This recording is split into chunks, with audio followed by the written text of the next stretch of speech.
You're listening to The VO Life with Troy Holden.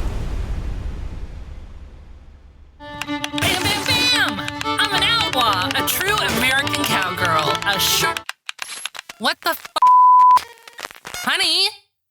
Sound familiar? It doesn't have to be like that. Get AT&T Internet for strong, smart Wi-Fi in your entire home. AT&T. You go, girl. One of these voices you know is the introduction voice to the VO Life. The other, well, if you're out there shoveling in the VO dirt, you know who Alice Everdeen is, and you've probably run across her under the codename Leanne. But she is also a VO, and these two ladies are the ladies of Fiverr. Louise Porter and I have been friends for a little while. We met online in one of the voiceover groups, and she lives in beautiful Vancouver, Canada. And we share pictures a lot, and I get to see a lot of really great shots of where she lives up there, and her guy Irv, and they've both been very helpful to me along my travels here in the VO world. And one of the things we'll talk about today is having that tribe and having those people that you turn to and go to. Now, here's the other coincidence. Louise and Alice have become a tribe as well. So they have been helping each other a lot along the way. And a lot of what comes along with this is just mental support. It's not always the technical help or, hey, would you listen to this? It's just letting you vent now and then because they understand what you're going through. So these are a couple of really great ladies who have different experiences. They're on different trails, climbing through their VO career. And I think you're really going to enjoy the ladies of Fiverr. And now from Austin, Texas, have a listen to Alice Everdeen. Mid-State Technical College. Career skills first. Learn online or with small in-person class sizes and collaborative learning environments. Develop hands-on skills for your degree or the workforce. Earn a guaranteed transfer to over 20 four-year colleges and universities. Or get in, get out, and get working. And save money while you reach your goal. Make career skills your first choice at Mid-State Technical College. Get started at mstc.edu. This is the VO Life. Positive conversations about living the voiceover life. Insight into the business and day-to-day grind of being a regular Joe VO.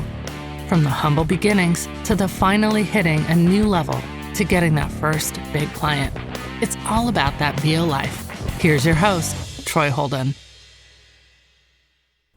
And welcome back to the VO Life. This is the place where we have the best interviews of anybody out there. I don't care what they say on all these podcasts. We have the people that matter because we're the ones in the freaking ditches out here busting our asses trying to make a dollar. Am I right? Am I right? We're digging our graves, but here we are. I want to welcome two of the ladies of Fiverr, as I'd like to call them. It's Louise better than my Porter. last nickname, which was Lady of the Night. Sorry, continue. Louise Porter, who I've known for a little longer than I've known Leanne for. But Leanne, are we going to call you Leanne or Alice? We're going to go Alice. We're going to go Alice Everdeen because that is where the money is made, right? Yes. All right. So these two ladies are they're different in what they do with VO, in my opinion. They have a different sound, but they have a similar audience, I feel like. They're probably reaching a lot of the same people. And you can hear in their voices. You can hear the difference, just like you damn sure hear Yeah, it I in sound mine. more like Alice's grandma. But the thing is, you're having success in your own ways in different avenues, and we're going to talk about some of that as well. But let me ask the $1 million question, and we'll start with you, Louise. Why voiceover? How did this happen? Well, I'm going to try for the Coles Notes version, but, much like you've told the story of when you were a kid and used to play around with your radio tape recorder and make radio shows and pretend to be the DJ and make up commercials. Mm-hmm. I did the exact same thing, but I didn't know voiceover was a career. Like, I had no idea. Mm-hmm. And then when I left high school, I studied theater, and I basically wanted to be an actor. So I've been in theater my whole life, but never really made much money at it. And I had another career. And about 10 years ago, I took a voiceover workshop. And I was pretty convinced at that point that I was going to give it a go. But I didn't because the tech side of it really intimidated me. And it wasn't until a couple years ago I was struggling in my career. I was really stressed out. I was really unhappy, and my partner really encouraged me to just jump ship and pursue voiceover. He'd seen me in a couple plays and was like, you know what, you got this. And he's heard all the accents I can do and all that kind of stuff. So he's like, just do it, just don't give yourself an option. Don't give yourself a backup plan. You can totally do this. You're not, the only person who can paint you into a corner is you. So that was a great pep talk. And that's pretty much what happened. I quit my job and I started figuring out how I was going to pursue this. Good for you and good for him for encouraging you and supporting you in that, Yeah. because it takes support. All right, Alice. Boyfriend of He's the a rock. year. I agree. Yeah, that's awesome. So, Alice, tell us about how you got into this. How did it start for you?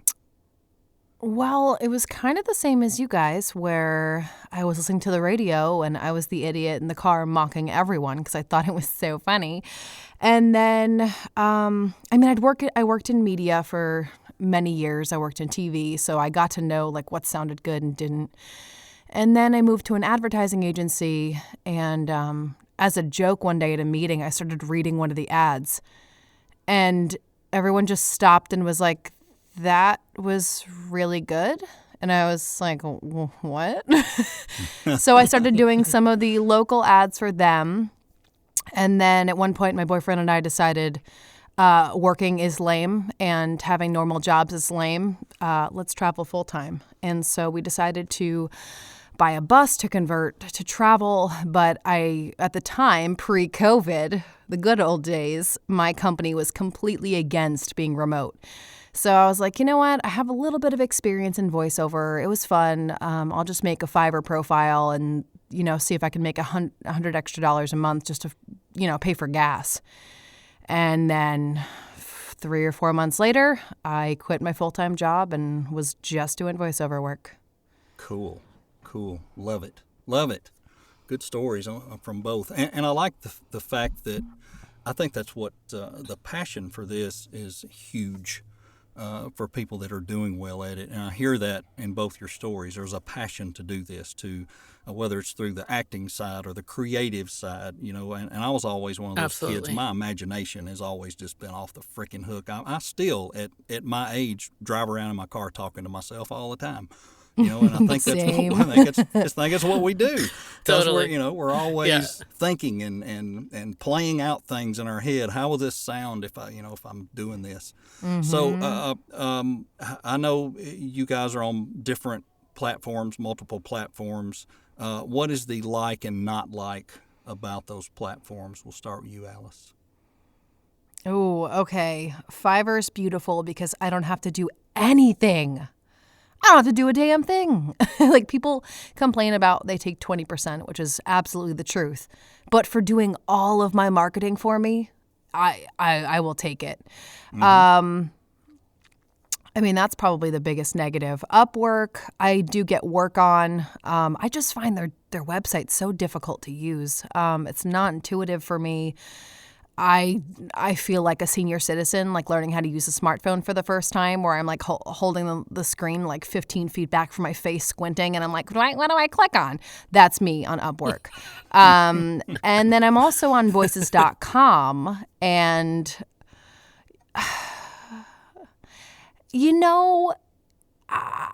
my statistics, like based on the website, are pretty decent, but it is soul-sucking auditioning for 45 parts to get heard a third of the time and then get booked for one.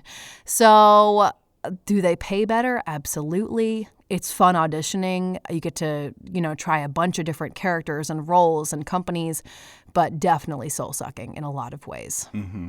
Mm-hmm. Yeah, I agree with that. It's tiring. Yeah. If you look at the true numbers of, I've done I don't want to say you've done 1,200 auditions and you've booked 40 jobs, that really makes you go, God. But like you said, statistic-wise, based on their numbers, you're not bad if you're getting a certain percent conversion, a certain percent of shortlist, and whatever you're doing well. And I'm ahead in all of that, but I'm like you. It's very draining to not get more wins on there. But there's a lot of competition on there. It's tough. Oh, for sure. Yeah. So, Louise, what about you? Where are you seeing? So where are you plowing the field right now? Yeah, I'm on the exact same sites as Alice. But my experience with Fiverr has been a lot different in the sense that it didn't take off for me like it took off for Alice and a couple other people I know. And so I think if you're in that camp, Fiverr can be a lot of work because you're trying to figure out how you're going to get seen because there's not really any options to apply for jobs. So you're really relying on being found. And if you're not being found, you're just not getting any work. Mm-hmm. So that I find a downside to Fiverr. Mm-hmm. Whereas with Upwork, I have some control and I can search through jobs, albeit, of course, 90 to 95% of them are terrible. Mm-hmm. But you find some gems, and I think my conversion rate for what I apply for and what I get invited to interview for is actually quite good. I think it's the same as you, Troy. I think it's about 1 in 20. Mm-hmm. So, and the rates are for me, they're better on Upwork. So I do better on Upwork currently than I do on Fiverr. I do want to get Fiverr to work for me, though, because I do recognize that once it does, it can be great. So, and then the same with VDCvoices.com. It's, man, if I had started on there, I don't think I would have kept going because the cool thing about, what's that? Same. Sorry, I didn't mean to cut you off, but I share that sentiment so hard. Yeah. Like the cool thing about Fiverr, even when you're starting out and you're just doing stuff for like indie game developers and, maybe students, and you're on the lower end, you're still getting like really good feedback. You're still booking jobs and you're getting reviews, and it's really affirming. And it's a confidence builder. If I'd started on VDC, man, it's just like Alice said, it's soul sucking and it's right. It's kind of depressing. Like you're just like, what am I doing wrong? Yeah. And the truth is, you're not doing anything wrong probably if you've had coaching and you're, at a certain level of performance and skill and you have a good setup and stuff like that. It's literally just it's a numbers game. Mm-hmm. Mm-hmm. Yeah. It's tough. I started a little too early. I think I started in late November. Had I waited till about February or March after I had gone through more coaching, because that, it just hurts your stats, because those first few months I was not getting anything. So that just kills your stats. And I do believe people see your stats. I think they look at how many they know how many jobs you've done on there. They, on the buyer side, they see a lot of stuff.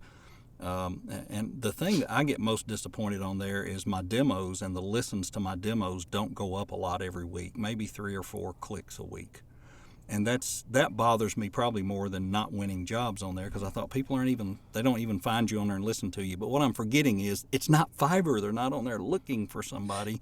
I was going to say it's a totally different model. Yes. Yeah. And I agree with you, Louise, on Fiverr. I've never, quote unquote, caught fire. But if I look at where I was when I started there and where I am now, the average, I got all those $5 crappy jobs and the $10 YouTubes and all that junk, and paid my dues and got through level 1 and now pushing through on trying to get to TRS. But what I have noticed is, I look back today, I scroll down through my jobs and I was like, it's $150, $175, $225. It's not I'm not getting that many of them, but it beats the hell out of doing 25 of them a week for $5. I'd rather do one for $200. Yeah, exactly. I just, I'm not wearing my voice out. I'm not wearing myself out. But like you, I don't feel like I just don't get that traction that some people get. Now, you go in there and put in Southern male voice. I'm top row or second row all day, every day. But American male voice, you're never going to find me. And it doesn't matter what I change or what I do. It just doesn't get any better. So it is what it is. I'm just hoping I can make up ground in other places. Here's an odd question maybe, and you may not remember this, and you may. A lot of people remember their first time. What was your first paying job on Fiverr? Do you remember what it was and how goofy it was, or was it a good job? Alice? My very first job, I don't know what Fiverr gods were watching over me. My first job was for Fiverr. They found me actually it's funny because I just spoke to him for the first time like over web chat a couple days ago, and I was like, thank you for my success. Because my first job, he booked me for a little ad. But my second job, which makes me laugh, was a phone recording for a company. And I remember when I worked at the advertising agency, they'd always tell me, you have to smile more, Because, like, you can't see me right now, but I have super, super resting bitch face. And that comes across 100% in my voiceovers. So I go from, like, smiley, like, college girl to, like, I'm going to kill you in your sleep real quick. So I did a phone recording for a company, and they were like, can you please smile a little more? You sound angry. And I was like, oh yeah, let me do that. So that was my second job. It's one of my I remembered that the other day, and I went to go listen to it, and I was like, no, I can't do that to myself. It's embarrassing. So that was my first and second jobs. That's good. Louise? Yeah, so my first job was not, I didn't get hired by Fiverr at all. I got hired by some really nice young man that I found on the buyer's request that he was just creating his own little animation thing. I think he's, young guy, and I think in Poland. He hadn't finished the animation, so it was just like a script, and I just had to say one line as sort of this. I was playing like a villainous bird, like a giant raven or something, and he wanted like an old lady British voice. So I gave him like three takes of this thing. He was just over the moon. And then about 5 months later, he sent me the finished one, and I was like, this is the weirdest thing I've ever seen. But bless his heart, he hired me and he loved it. But then, like, I think 3 or 4 jobs after that, I landed this role play game job where I played 26 different characters. Oh my God. Yeah. So a lot of my first stuff was character work. Mm-hmm.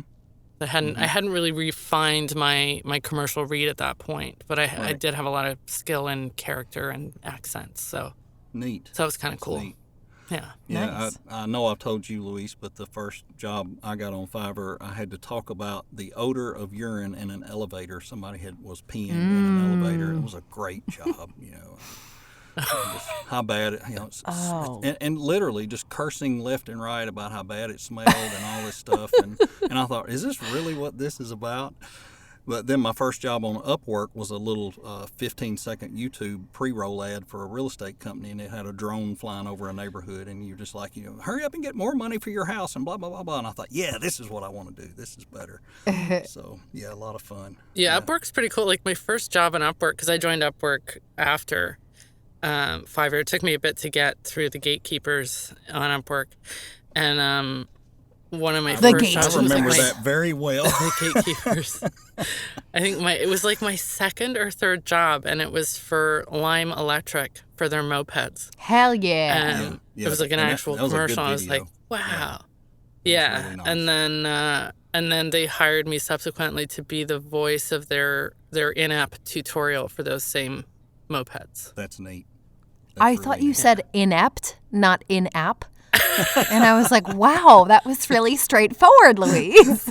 No, well, it's up for debate. I've never tried their mopeds. I have. I've eaten shit on them multiple times. Uh-oh. Good times on Dirty 6th Street in Austin, Texas. Oh, boy. Anyway. Oh, boy. Troy, let me ask you a question. Sure. Do you get requests for personal usage for any projects? Personal usage? Yeah, I know the men or women. I don't usually get the women, but do you ever get odd requests? One. I've had one.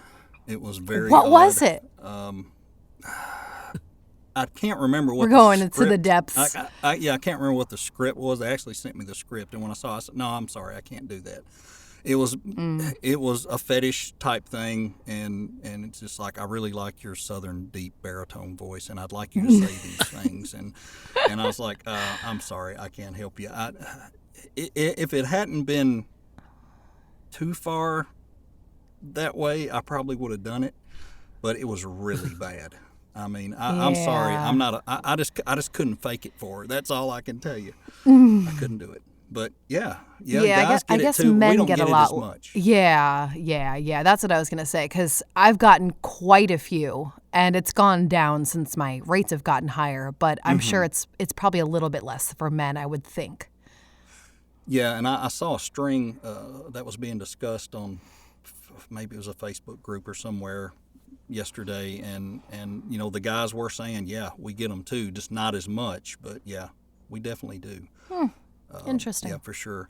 And I know you had referred a young man to me a few weeks ago that was in Texas, and he was in college. They had no money. They were doing a school project, and I did his VO for him, didn't charge him a dime, but I will get back a pretty nicely produced video when they're done, because it's a college TV station.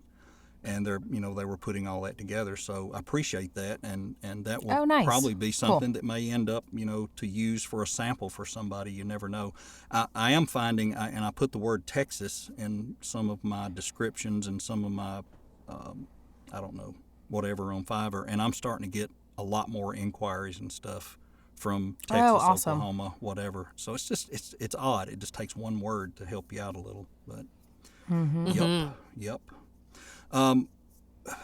What about favorite part of voiceover, or the favorite type of voiceovers that you like to do, Louise?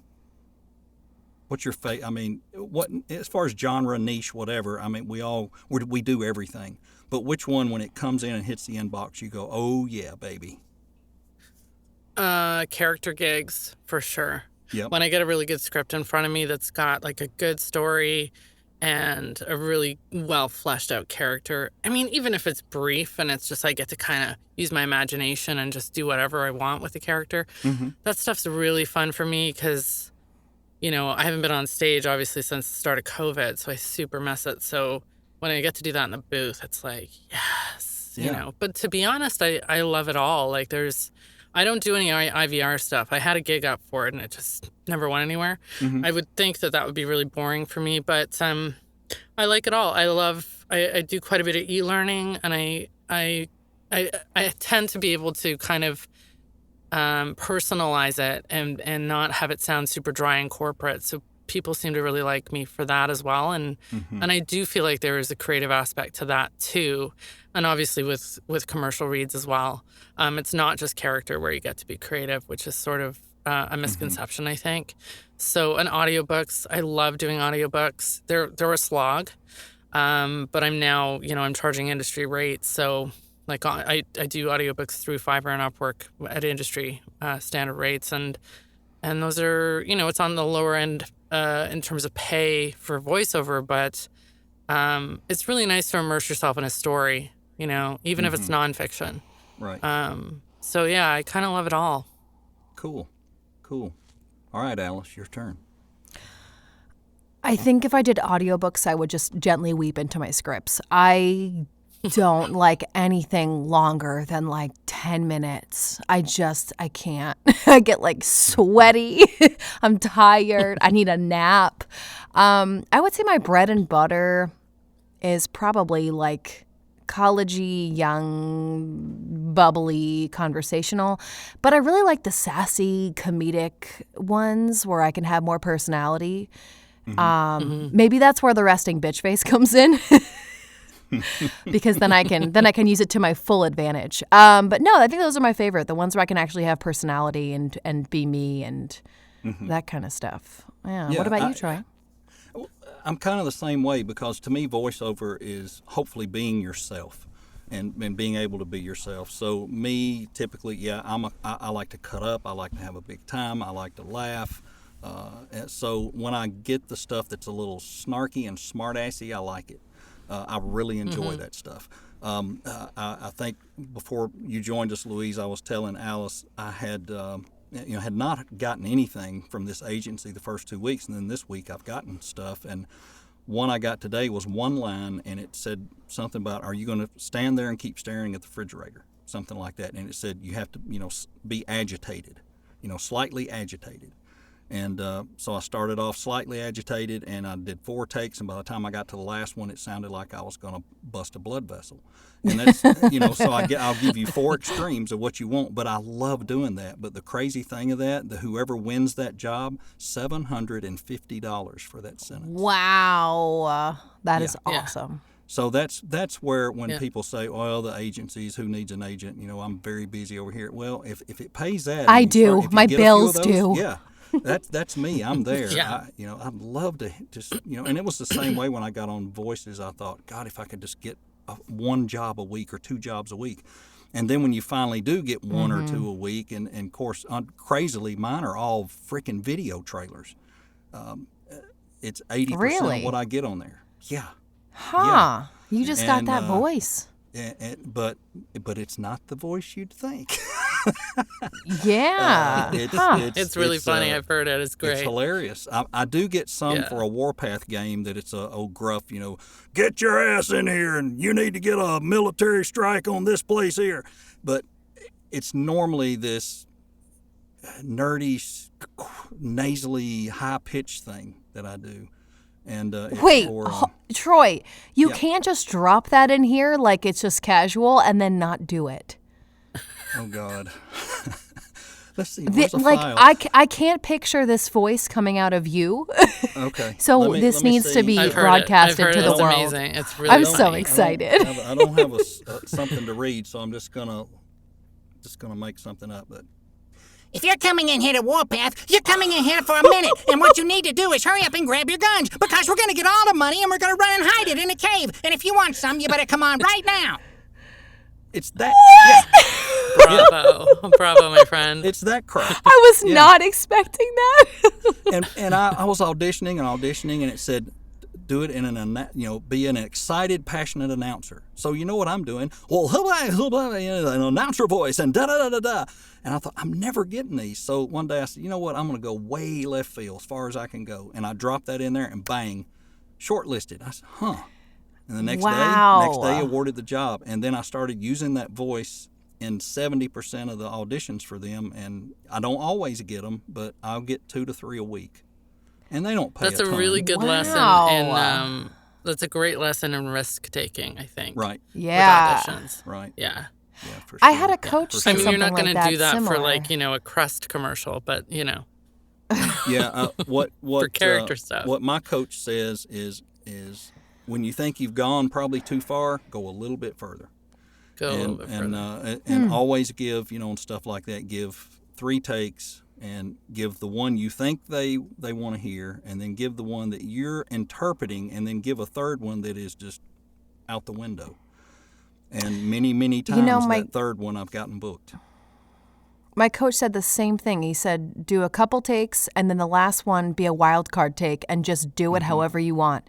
Yeah. And he told me about how many people get booked for these random reads they did, and it's great because it just sounds different than everything else. Look at you finding your money voice in a nasally tone really like odd. that. Really odd. And I've had the same advice too, and they'll tell you, throw it away. I went through a 3-hour improv class with Scott Parkin, and you talk about something that will stretch you out. Oh my gosh. He only does a couple. Yeah, I've done a lot of improv. It's hard. And it's really you will grow so much. It's amazing. Yeah, they'll just throw stuff at you out of the blue, and it's crazy. You got to think on your feet. Stretch. It'll make you think differently when you read a script, for sure. Sure. So if you get an opportunity to do some of that, it really helps.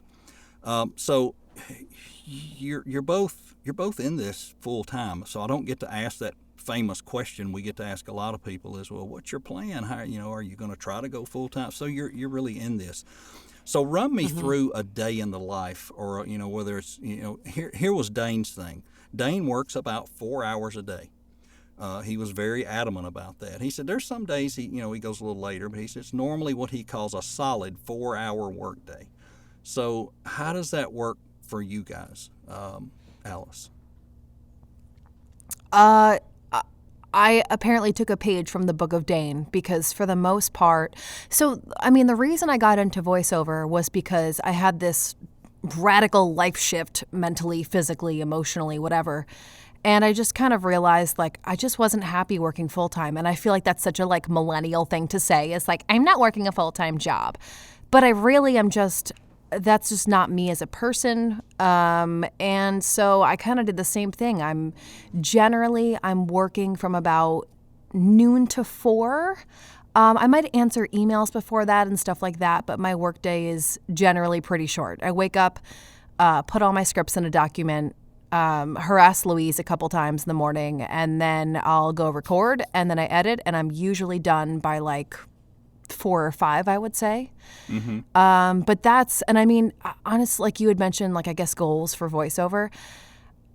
I'm really okay with just, I don't want to work an 8-hour day. I want to be able to enjoy my life and, pick up all the puppy poop that I keep finding around the yard and watch him gnaw on my fingers because he's a puppy. I want to be able to have a life. And mm-hmm. I'm very, very fortunate that voiceover allows me to do that and the circumstances I'm in now. So, yeah, I'm on the same page as Dane. That's awesome. It really is. Mm-hmm. Isn't that the goal that everyone in the world would like to have, and that's probably why there's all these people getting in, and that's something I'm going to hit on in a minute is all the newbie stuff. So, Louise, what's your schedule like? What do you typically do in a day? Well, I'm in a slightly different situation because I'm still trying to get my earnings up to where I really want them to be. Mm-hmm. So, obviously I don't get the volume of what Alice gets in terms of orders. My actual time spent recording obviously is minimal unless it's a long form project, so it can vary. Excuse me. But I tend to spend more time, I'll more likely put in an 8 or 9 hour day because I'll be doing other stuff. I'm scouring Upwork for jobs or putting in auditions on VDC or trying to figure out new gigs to put up on Fiverr or looking through the groups for nuggets of information. It's just kind of all consuming. And in fact, I have to take a step back in the next couple days because I've basically had 10 weeks of this because it's been such a slow summer for me.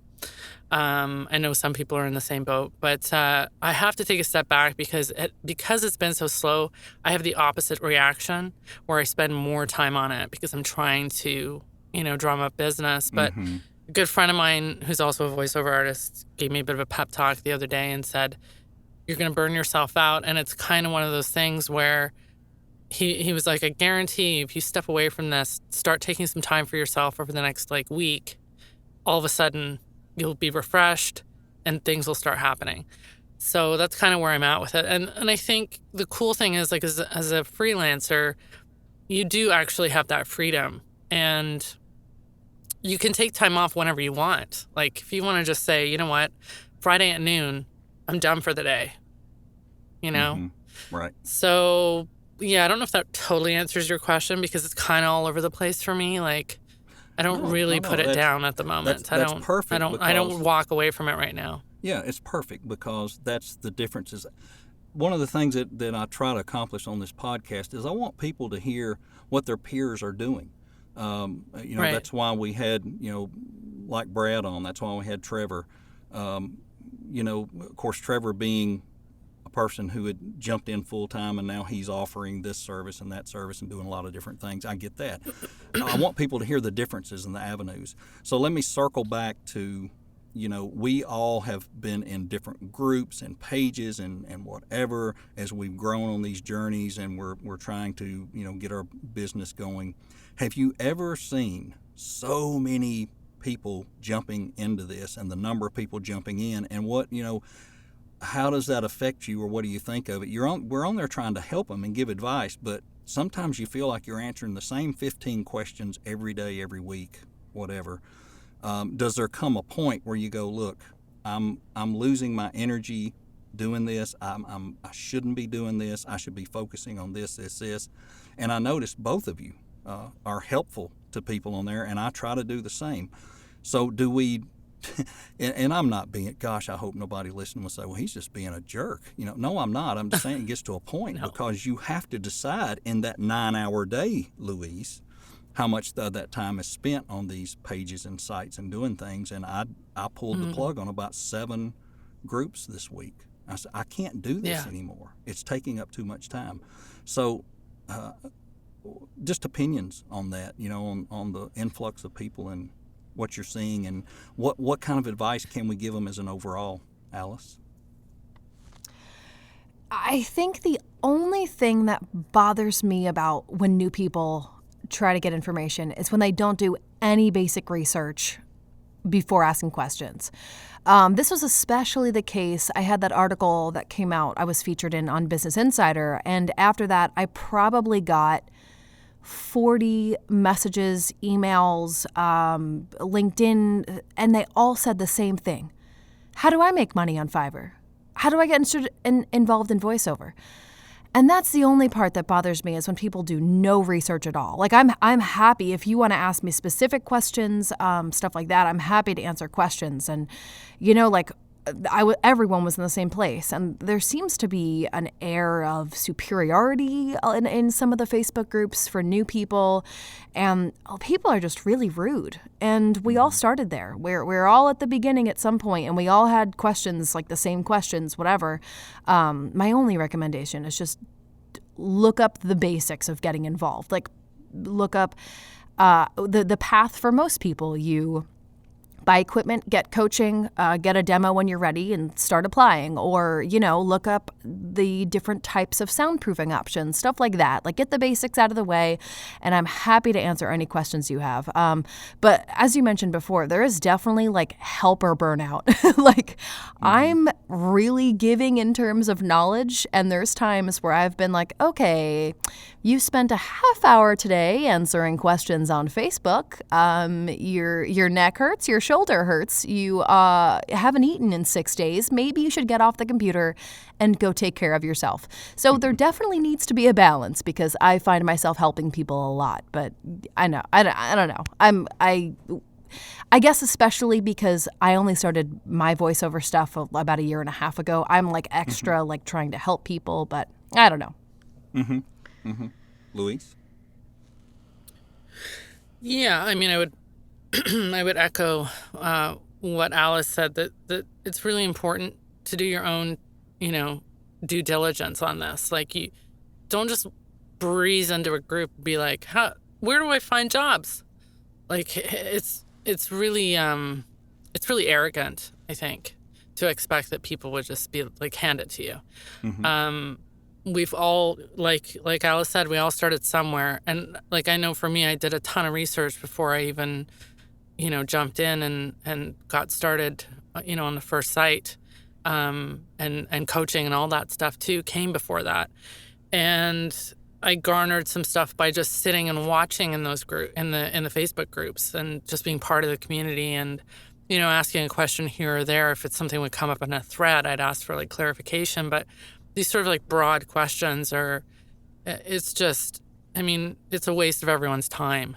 It's a waste of your time. Like, you can find all of this on YouTube for the most part. Like, and the other thing is, there's a million different opinions on how to approach it. And you're going to have to decide for yourself what's going to work for you, what sits well with you and for your life and your goals. And there's no one right answer. So, you can't take the answers as dogmatic. I know there's some groups that are really dogmatic about certain opinions on where you should be finding work, where you shouldn't be finding work. And that's a point of contention. And you do see that. And that's okay. Everyone's entitled to their opinion. But you have to sit back and do what's right for you. So, and in terms of the volume of people, I anticipate it dropping off now that COVID's kind of on its way out and people are heading back into the office. Like, I think there's probably a large portion of the population that thinks this is really easy to do. It's not rocket science. But people told me I had a nice voice. Yeah, it takes skill, it takes practice, it takes coaching, it takes a lot of know-how and a lot of effort. And if your heart's not in it and you don't want to put in, the time and the elbow grease and the sweat and the blood and the tears, you probably won't do it for very long, which is okay. You can try stuff and have it not work out too. But I don't know if that's, I rambled. Yeah, and you hit the nail on the head. Here are three of us, all totally different in how we've, how quickly things have happened or how slowly things have happened or how we've went about it. All three of us are right in what we did. There's no wrong in what we did, but it may not work for somebody else.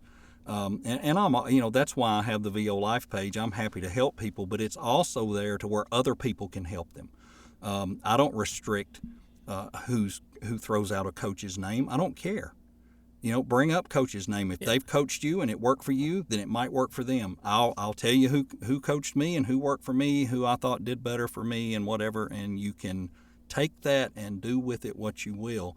You're not going to get penalized on there for bringing up names. You know what? I really appreciate your group for that, because there is no gatekeeping. There's no guardedness. It's like we can all offer those resources for free.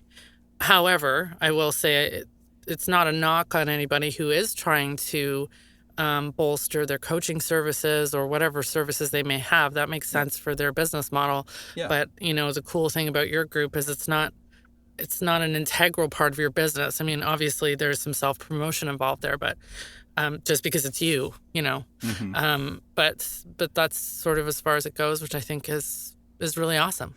Yeah, I just don't have any intent to sell anything or coach or do anything. I've been doing this just over a year. I'm not qualified. And, after I've done it 5 years or 10 years, then maybe I'm qualified. But I'm not. So I'm just not going to do it. So run through a couple of quick answer things, because I know we're pressing into quite a while. And I try to keep these things definitely under an hour, because I don't want people to be bored to death, and they're not going to be bored with this, because this is the stuff that they're really wanting to hear. I mean, people they want to hear. What you can just delete all of my comments. Oh, no. You'll find out I don't do very much editing, not much at all. 5 years down the road, let's just say voiceover is not working.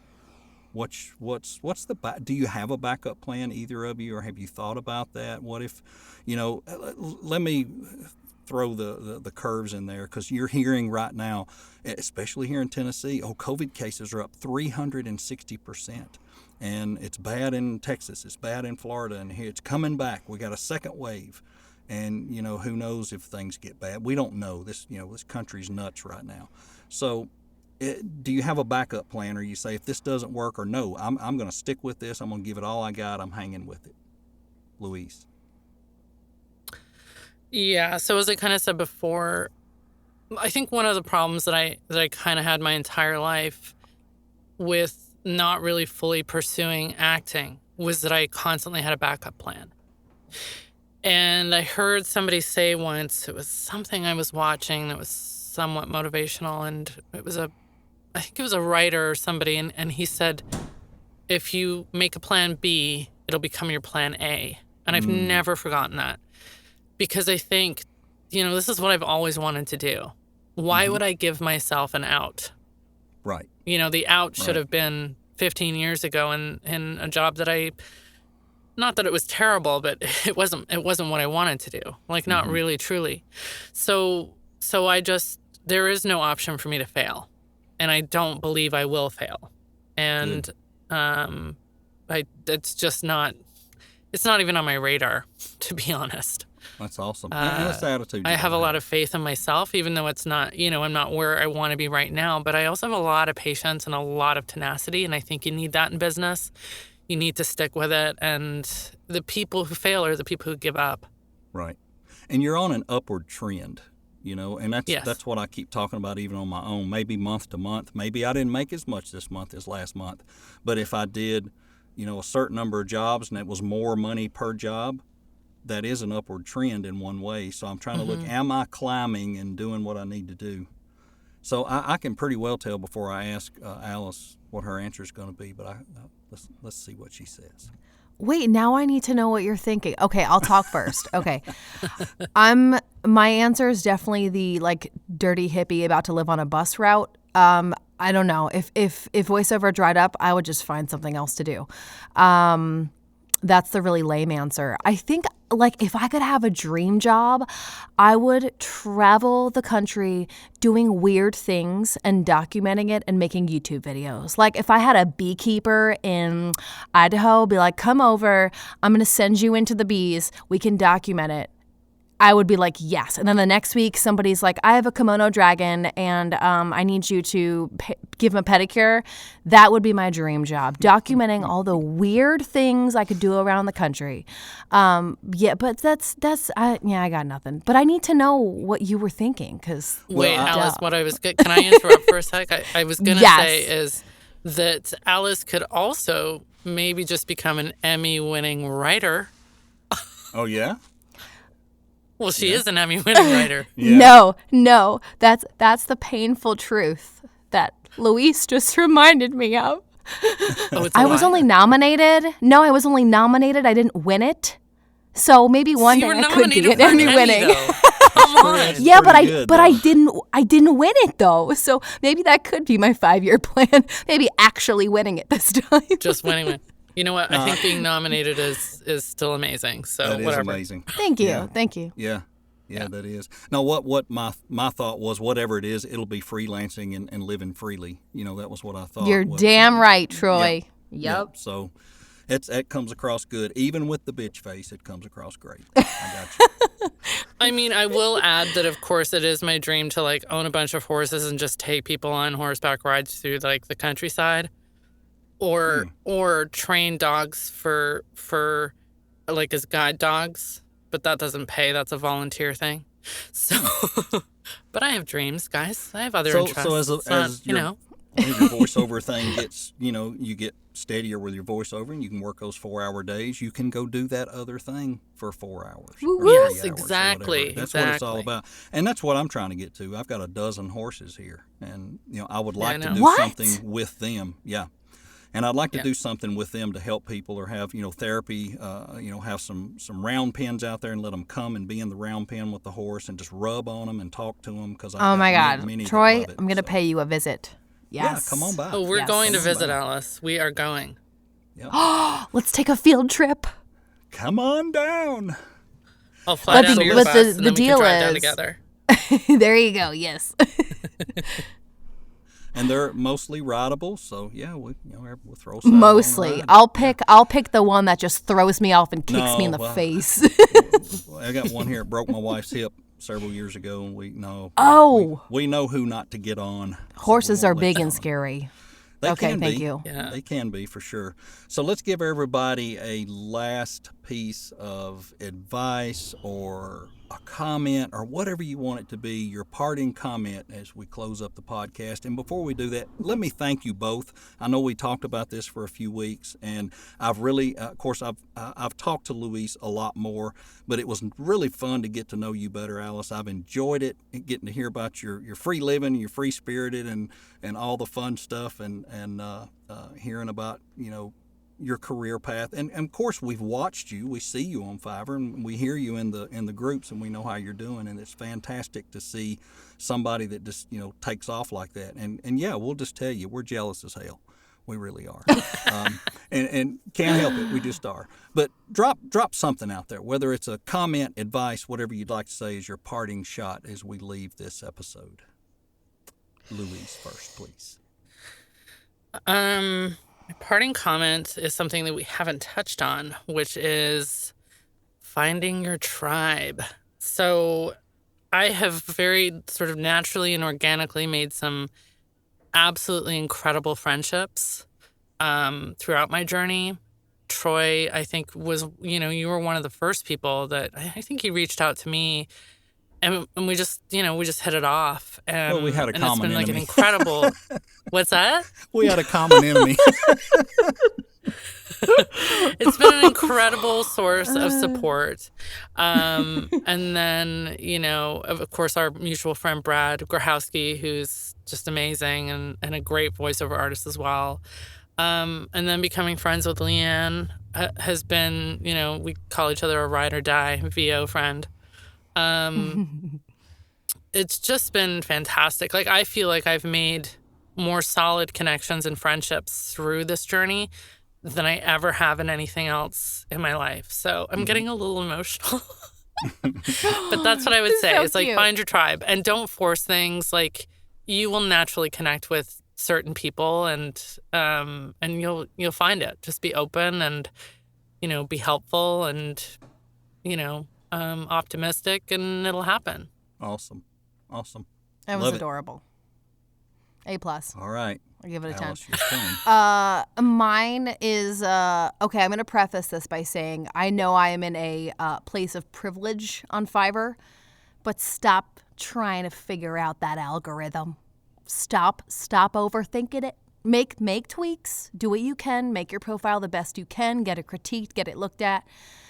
But do not waste hours of your day trying to figure out a computer. It's not going to happen. I've heard things you should do, things you shouldn't do. My profile sucks, according to some people. We can't figure it out. It's just stop. Do the best you can, but that's it. Don't it can be soul sucking. Don't waste your life on it. Awesome. Yeah, Good and advice. it's also one of those things. Yeah, it's also one of those things where it's like the old adage: if you hyper focus on something, like that's going to be the outcome. So if you're constantly going, "What's wrong with it? What's wrong with it? What's wrong with it?" Everything's going to be wrong with it. Yeah. You'll just make it worse. You'll just make it worse. You control what you can control. Control your demo. Exactly. Control your demo. Control your thumbnail. Make it pretty. Make Control. your demo good. Get coaching. Do all the things. Get coaching. Get your room done. Control your environment and put it out there. And if it's good, it will eventually be bought. If it's good, my belief. And if you sound like a robot, people will call you out on it. Yes, they will. And remember, your voice is not going to be liked by everybody. And don't let it hurt your feelings. You got to be tough. You got to have tough skin. And rejection is the name of the game in voiceover. And once you get used to it, then the victories become even better. And when you're passed up, it doesn't bother you as much anymore. You'll get there. It just takes a while. Yeah. Thank you both so very much for your time. Thank you, Troy. I don't doubt that there will be requests to please bring them back. They're so funny. So we'll be prepared for that. Everybody have a great week. We're all three waving goodbye. Goodbye, everybody. Yeah, love you guys. Thank you. Oh my God, I really did too. That's the funny part. I actually did start waving like a. Okay, sorry. I'm blowing kisses at you both. Awesome. You've been listening to The VO Life with Troy Holden. Check back for more episodes each week and catch up on what you've missed also. This is for you, those just living that VO life. Thanks for listening and join us again.